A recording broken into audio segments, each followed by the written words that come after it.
Hai teman-teman dan para pendengar yang saya hormati.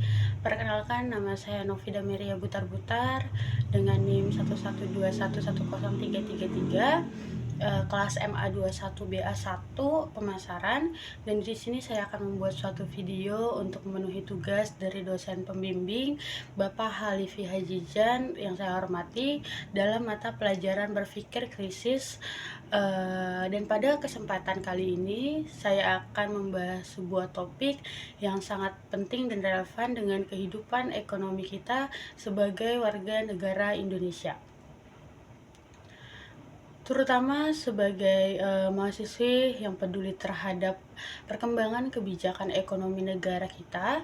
Topik yang saya akan bahas untuk video ini adalah mengenai kebijakan pemerintah yang menentukan kenaikan pajak dan atau penambahan nilai dari PPN menjadi 12% mulai pertanggal 1 Januari 2025, serta berbagai insentif yang diberikan pemerintah untuk meredam dampak dari kenaikan pajak tersebut.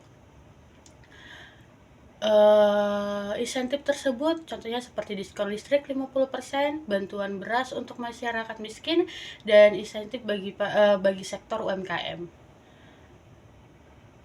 Kita tentu memiliki kemampuan untuk berpikir kritis atau berpikir objektif mengenai kebijakan-kebijakan yang diterapkan oleh pemerintah saat ini.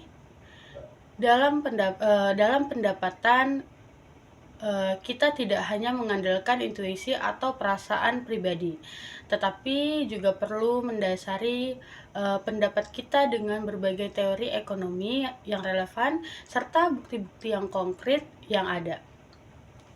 Dan untuk hal ini penting agar kita tidak hanya berbicara tanpa sadar yang kuat, melainkan menyampaikan pandangan yang berdasarkan pemahaman yang terdalam. Kita tahu dalam dunia ekonomi bahwa kebijakan fiskal dan perpajakan memiliki peran yang sangat penting dalam mengatur perekonomian suatu negara. Penerimaan negara yang diperoleh dari pajak itu digunakan untuk membiayai sebagian program, contohnya seperti pembangunan, infrastruktur, atau layanan publik lainnya. Namun, jika dipandang dari sisi lain, pajak juga memiliki dampak langsung pada daya beli masyarakat, terutama jika tarif pajak dinaikkan seperti yang terjadi dengan kenaikan PPN ini. Kita tahu kenaikan PPN yang diharapkan mulai berlaku pada Januari 2025 ini tentu akan membawa dampak terhadap harganya barang baik ataupun jasa yang kita gunakan atau kita konsumsi setiap harinya. Namun yang paling menarik adalah dalam kebijakan kenaikan PPN ini, pemerintah tidak hanya menaikkan pajak semata, tetapi juga memberikan berbagai insentif sebagai upaya untuk melindungi daya beli masyarakat, terutama khususnya bagi masyarakat yang berpendapatan atau berpenghasilan rendah dan masyarakat yang berpenghasilan menengah. Stimulus seperti diskon tarif listrik, bantuan pangan berupa beras, serta insentif pajak bagi UMKM, tentu ini menjadi bagian dari upaya pemerintah untuk memastikan bahwa meskipun adanya kenaikan pajak, dampak negatif terhadap kehidupan masyarakat dapat diminimalkan. Dan untuk menganalisis lebih lanjut kebijakan ini, mari kita mempertimbangkan terlebih dahulu bagaimana teori ekonomi yang bisa kita gunakan untuk memahami kebijakan tersebut. Dalam ilmu ekonomi ada banyak teori yang membahas mengenai bagaimana pajak, subsidi, dan insentif dapat mempengaruhi perekonomian dan distribusi pendapatan. Dan contoh salah satunya adalah teori daya beli yang mengkajikan bagaimana kebijakan fiskal dapat mempengaruhi kemampuan masyarakat untuk membeli barang dan jasa. Selain itu juga ada teori distribusi, yang dimana teori distribusi ini pendapatan yang menjelaskan bagaimana kebijakan ekonomi seharusnya diatur untuk mengurangi ketimpangan sosial dan memastikan keadilan dalam perekonomian. Sebagai masyarakat, kita juga harus mengkaitkan teori-teori tersebut dengan kenyataan yang ada di lapangan. Karena dengan adanya kenaikan PPN, pemerintah memandang perlu untuk memberikan insentif sebagai bentuk perlindungan terhadap masyarakat yang paling terdampak agar mereka tidak terjerat dalam kemiskinan berlebih dalam akibat lonjaknya harga barang-barang dan harga pangan. Diskon listrik dan bantuan pangan adalah upaya nyata pemerintah dalam menjaga kesejahteraan masyarakat. Yang tentunya itu sangat perlu diapresiasi. Namun di sisi lain itu juga perlu kita evaluasi karena sejauh mana efektivitas kebijakan ini dalam mengatasi masalah yang ada. Di sisi lain, bagi sektor-sektor ekonomi yang penting seperti UMKM, itu pemerintah memberikan insentif berupa pengurangan pajak penghasilan seperti PPH yang diharapkan dapat mendorong pertumbuhan ekonomi lokal UMKM. Seperti yang kita tahu, UMKM merupakan pilar penting dalam perekonomian Indonesia dan memberikan insentif pajak kepada mereka adalah langkah yang strategis untuk mendukung keberlanjutan dan daya saing sektor ini. Dengan berbagai kebijakan ini, dari saya sendiri akan mencoba memberikan pendapat dan analisis yang lebih mendalam dengan tetap mengedepankan prinsip berpikir kritis. Di dalam pembahasan ini, kita tidak hanya akan melihat kebijakan pemerintah sebagai suatu hal yang sepenuhnya positif maupun negatif, tetapi kita juga akan mencoba melihat potensi dan dampak yang bisa ditimbulkan, baik itu untuk jangka pendek maupun itu untuk jangka panjang terhadap perekonomian negara dan kehidupan sosial masyarakat. Untuk yang pertama itu adalah pajak pertambahan nilai PPN dan dampaknya secara umum. Yang kita ketahui untuk memahami kebijakan kenaikan PPN ini, yang pertama kita harus terlebih dahulu memahami konsep PPN itu sendiri. Pajak pertambahan nilai PPN adalah pajak konsumsi yang dikenakan atas barang dan jasa yang dijual dalam negeri. Pajak ini merupakan salah satu sumber penerimaan negara yang digunakan untuk membiayai pembangunan, program sosial, dan kegiatan pemerintah lainnya. Kenaikan tarif PPN dari 11% menjadi 12% yang mulai berlaku pada 1 Januari 2025 mungkin tentu akan memiliki dampak yang signifikan, baik bagi individu, rumah tangga, maupun sektor-sektor ekonomi lainnya. Dari perspektif ekonomi mikro, kenaikan PPN ini juga dapat menyebabkan harga barang dan jasa meningkat, yang pada gilirannya mengurangi daya beli masyarakat. Misalnya barang-barang konsumsi sehari-hari seperti makanan, pakaian, obat-obatan, dan kebutuhan rumah tangga lainnya akan menjadi lebih mahal. Ini tentu sangat terasa bagi kelompok masyarakat dengan berpendapatan rendah, karena mereka menghabiskan sebagian besar pendapatannya untuk kebutuhan pokok yang harganya langsung terpengaruh oleh tarif PPN. Namun dari verifikatif ekonomi makro, kenaikan PPN ini sebenarnya merupakan langkah yang diperlukan untuk meningkatkan penerimaan negara. Karena Untuk penerimaan negara yang lebih tinggi akan memberikan ruang bagi pemerintah untuk meningkatkan belanja publik, terutama dalam hal infrastruktur, baru pendidikan, dan sektor-sektor sosial lainnya. Oleh karena itu, meskipun kenaikan PPN ini beresiko meningkatkan inflasi, pemerintah berharap bahwa penerimaan yang lebih tinggi dapat digunakan untuk mendorong pertumbuhan ekonomi dengan jangka panjang.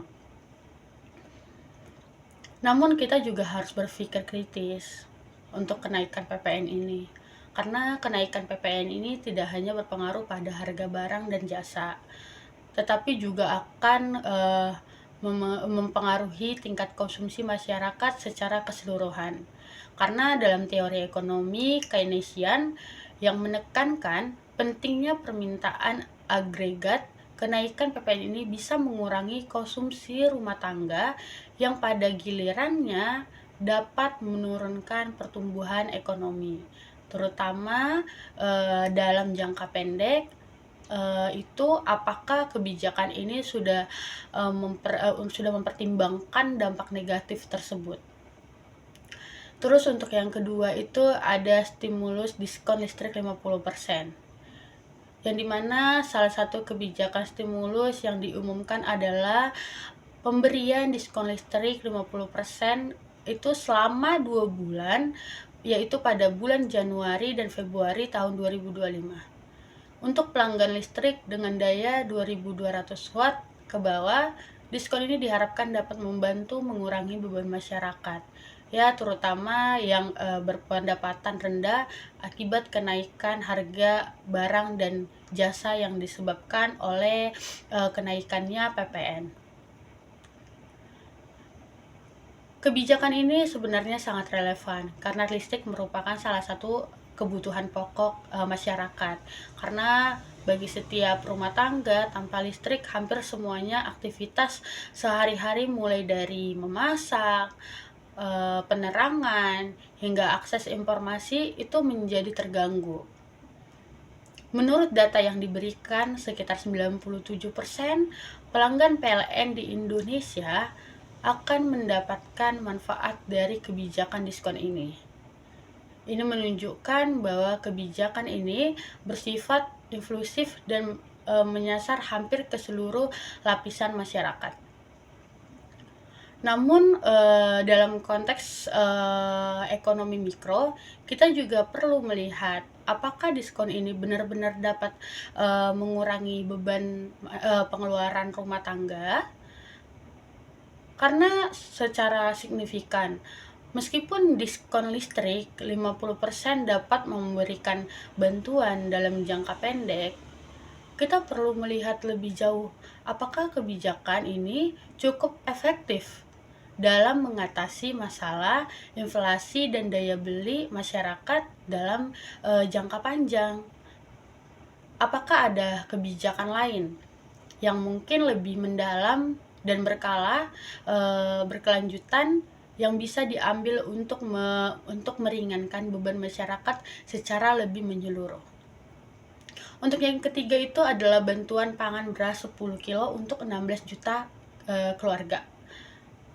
Untuk bantuan beras 10 kilo per bulan untuk 16 juta keluarga juga menjadi bagian stimulus yang diberikan oleh pemerintah sendiri, yaitu bantuan ini yang dimaksudkan untuk membantu masyarakat yang berada di golongan ekonomi rendah agar tetap dapat memenuhi kebutuhan pangan mereka meskipun harga barang-barang lainnya mengalami kenaikan. Karena yang banyak kita tahu adalah beras itu adalah bahan pokok yang sangat penting dalam konsumsi masyarakat Indonesia. Dan bantuan beras ini tentu sangat bermanfaat bagi masyarakat, terutama bagi keluarga yang hidup di bawah garis kemiskinan. Dengan memberikan bantuan pangan, pemerintah berusaha untuk memastikan bahwa masyarakat tidak akan kelaparan dan tetap dapat mengakses kebutuhan pokok mereka. Meskipun ada tekanan inflasi akibat kenaikan PPN, Namun kita harus berpikir juga, berpikir kritis, apakah bantuan beras 10 kilo per bulan akan cukup untuk mengatasi dampak jangka panjang dari kenaikan PPN? Terus, bagaimana dengan komoditas pangan lainnya yang juga penting seperti minyak goreng, seperti telur atau sayuran? Selain itu, apakah bantuan pangan ini tidak justru menjadi bantuan subsidi yang tidak mengarah pada pemberdayaan ekonomi dengan jangka panjang? Dan bagaimana juga dengan kebijakan-kebijakan yang lebih berkelanjutan untuk mengatasi masalah kemiskinan dan ketimpangan sosial di Indonesia ini. Terus yang keempat ada insentif untuk UMKM dan industri. Nah, selain untuk masyarakat langsung, pemerintah juga memberikan insentif bagi UMKM usaha mikro, kecil dan menengah. Dengan memperpanjang pengenaan pajak penghasilan seperti PPh final sebesar 0,5% untuk UMKM yang memiliki omset tahunan hingga 4,8 miliar. Ini merupakan kebijakan yang sangat penting karena sektor UMKM adalah salah satu pilar utama perekonomian Indonesia menurut data dari Badan Pusat Statistik atau BPS. Sektor UMKM menyumbang lebih dari 60% produk domestik bruto atau PDB Indonesia dan menyerap lebih dari 100 juta tenaga kerja. Dan kita ketahui dengan adanya insentif ini, diharapkan UMKM dapat terus berkembang, meningkatkan daya saing, dan menciptakan lapangan kerja dalam teori ekonomi UMKM. Karena UMKM berperan penting dalam menciptakan pertumbuhan perekonomian yang inklusif. Karena mereka tidak hanya berkontribusi pada PDB, tetapi juga memberikan kesempatan kerja untuk lebih luas lagi bagi masyarakat, terutama di daerah-daerah. Namun, kita harus menyadari bahwa kebijakan ini harus mendukung dengan kebijakan lainnya lebih mendalam. Misalnya, contohnya akses pembiayaan yang lebih mudah dan murah untuk UMKM. Pelatihan manajerial serta bantuan dalam hal teknologi dan inovasi. Tanpa itu insentif pajak saja tidak akan cukup untuk mendorong UMKM karena berkembang lebih jauh. Salah satu tantangan terbesar bagi UMKM di Indonesia adalah kekurangannya akses terhadap modal, dan ini harus diatasi agar kebijakan insentif pajak ini bisa lebih efektif. Dan untuk yang kelima adalah evaluasi dampak kebijakan, yang dimana meskipun kebijakan yang diterapkan pemerintah tampaknya cukup komprehensif, kita harus melakukan evaluasi yang lebih lanjut atau lebih mendalam lagi terhadap dampaknya. Karena dalam teori ekonomi kesejahteraan, kita tahu bahwa kebijakan pajak yang diterapkan secara tidak merata dapat memburuk ketimpangan sosial. Dengan kenaikan PPN yang bersifat regresif, itu akan lebih membebani masyarakat yang berpendapatan rendah, karena mereka cenderung menghabiskan sebagian besar pendapatannya mereka untuk barang-barang yang dikenakan oleh PPN. Nah, selain itu, kebijakan-kebijakan seperti ini, bantuan pangan dan diskon listrik memang penting dalam jangka pendek. Tetapi kalau kita pikir kembali, tidak cukup untuk menyelesaikan masalah kemiskinan struktural yang ada, karena kita perlu kebijakan yang lebih holistik seperti peningkatan akses pendidikan, kesehatan, serta kebijakan dan dapat mengurangi ketimpangan ekonomi dan sosial. Nah, oleh karena itu, saya berharap pemerintah juga memberikan perhatian yang lebih besar terhadap program-program jangka panjang yang berkelanjutan. Mungkin seperti pengentasan kemiskinan, pemberdayaan masyarakat, serta pemerataan kesejahteraan di seluruh lapisan masyarakat. Untuk kesimpulan dari penjelasan saya ini, secara keseluruhan kebijakan-kebijakan yang diterapkan oleh pemerintah Indonesia seperti kenaikan tarif pajak, pertambahan nilai PPN, pemberian diskon listrik, bantuan pangan seperti beras, dan insentif untuk usaha mikro, kecil dan menengah UMKM, ini mencerminkan upaya yang komprehensif untuk mengatasi tantangan perekonomian saat ini. Kebijakan-kebijakan ini memang memiliki tujuan yang baik, yaitu untuk meningkatkan penerimaan negara, mengurangi beban ekonomi masyarakat miskin, serta mendukung sektor-sektor kunci dalam perekonomian. Namun, ketika kita melihat dampaknya lebih jauh, kita perlu mempertimbangkan beberapa aspek agar kebijakan-kebijakan ini dapat lebih efektif dan berkelanjutan dalam jangka panjang. Kenaikan PPN yang dilakukan pemerintah jelas memiliki tujuan untuk meningkatkan penerimaan negara, yang diharapkan dapat mendukung pembiayaan dan pembangunan infrastruktur sektor sosial dan program-program pemerintah lainnya.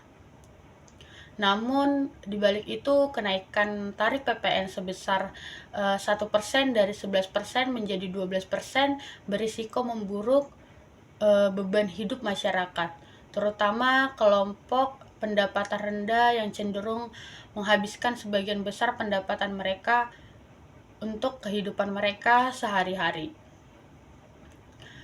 Hal ini dapat menyebabkan penurunannya daya beli masyarakat yang pada gilirannya potensi mengurangi konsumsi dan memperlambat pertumbuhan ekonomi dalam jangka pendek. Nah, oleh karena itu, meskipun kebijakan ini bisa memberikan manfaat dalam jangka panjang, tapi penting bagi pemerintah untuk mempertimbangkan langkah-langkah pendamping yang dapat memitigasi dampaknya terhadap kelompok masyarakat rentan.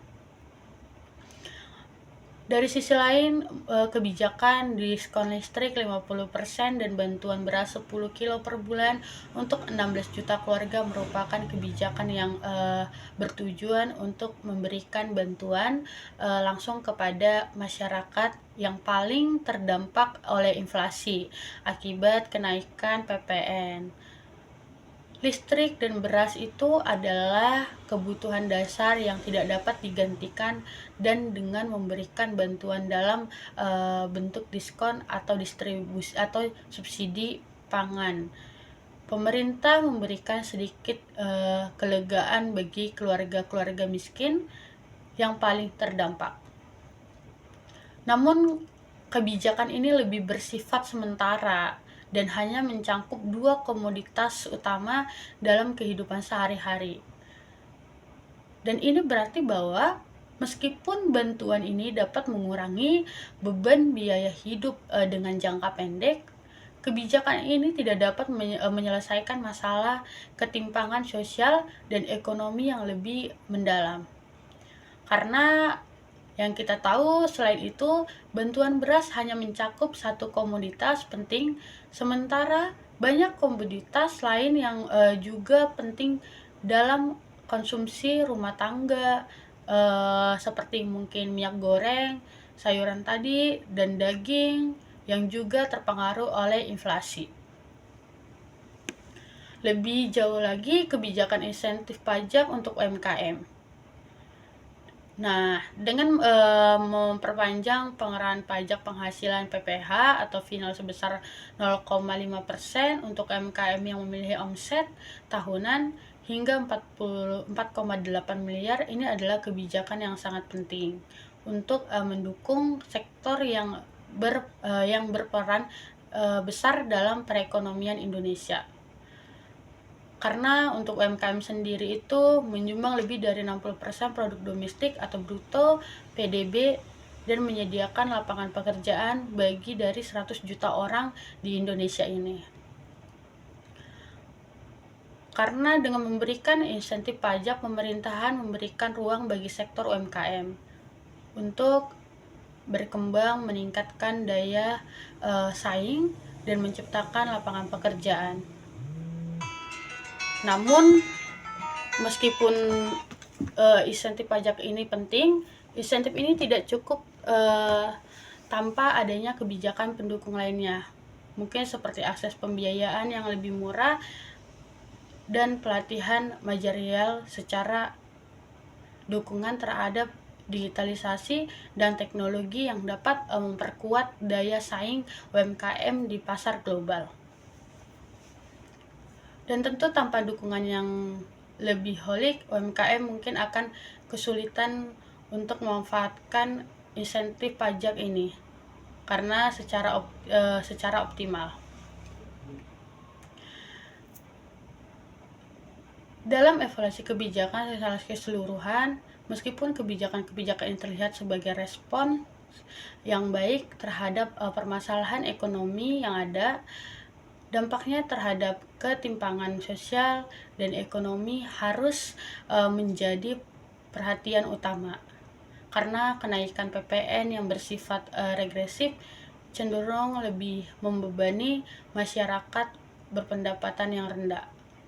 Karena mereka menghabiskan sebagian besar pendapatan mereka untuk kebutuhan pokok yang dikenakan PPN.